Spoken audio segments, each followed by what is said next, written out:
Hello everyone and welcome back to the second video in the mini tutorial series on computational models.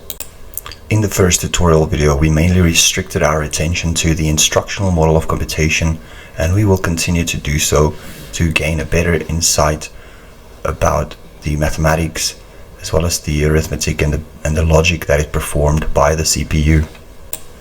So first off, we want to establish what we mean when we say that this is an 8-bit chipset. The processor, as the name suggests, is responsible for processing data. The amount of data that the processor in this architecture under discussion can process is limited to 8 bits via the serial bus. We can think of the serial bus as a road or a highway that only allows a certain number of bits to pass through. The serial bus acts as a pipeline or a gateway between the RAM and the CPU to retrieve, store, transmit or transfer data or information between the RAM and the CPU in packets of size 8. In reality, this means that the serial bus is a physical, hardwired electronic component soldered into the chipset as a bridge between them that can only transfer 8 bits of data at a time. We often refer to a chunk of data as a bit word, and we associate to the length of the chunk of data as its bit length. This dictates that we refer to a bit word in general as a bit word of length n, to parameterize over the size of the serial bus and chipset specifications.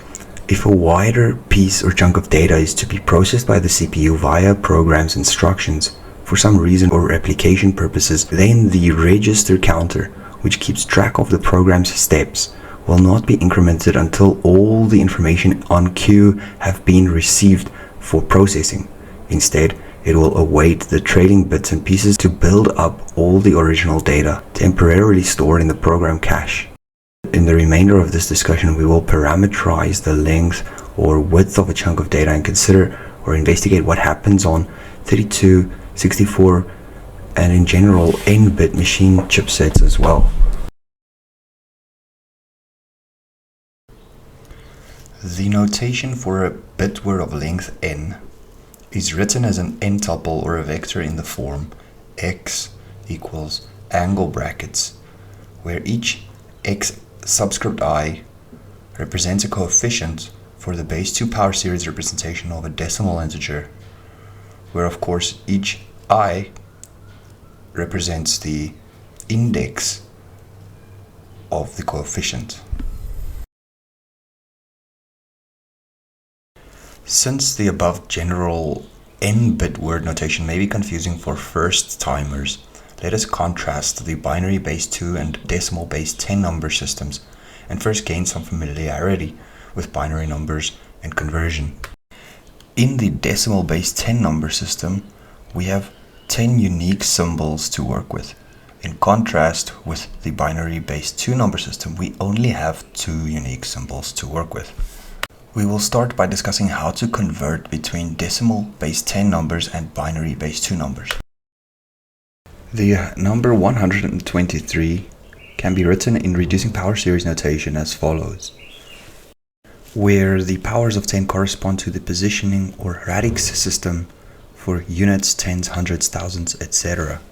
Keep in mind that a decimal base 10 number of length n can be constructed by concatenating any n digits of the 10 symbols 0 through 9, and a binary base 2 number of length n can be constructed by concatenating any n digits of the 2 symbols 0 to 1. So this begs the question, how do we convert the decimal base 10 number 123 to a sequence of bits, ones and zeros?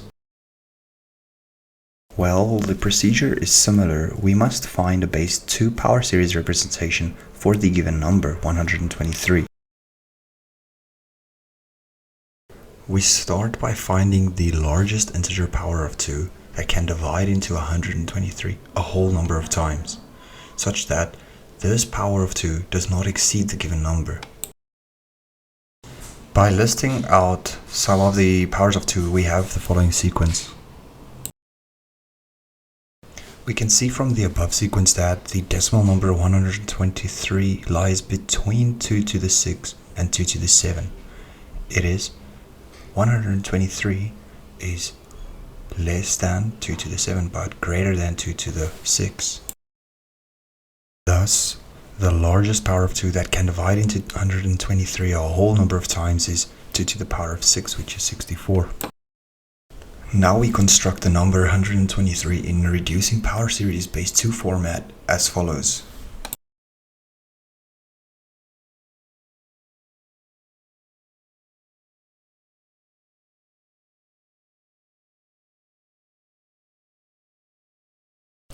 Once we have the base 2 power series representation of the number, we extract the coefficients from the powers of 2, which yields the unique binary number representation of the above decimal number.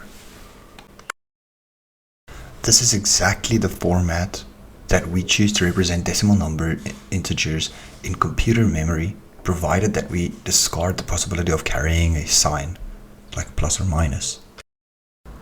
It is crucially important to note that the obtained result consists of 7 bits rather than 8.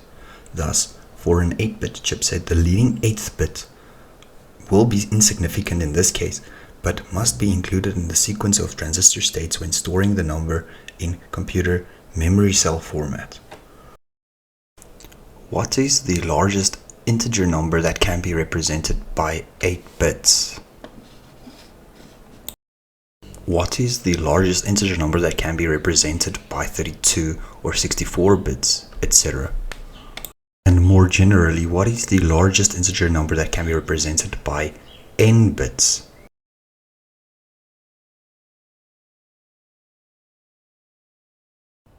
We will answer these questions in episode 3, so stay tuned.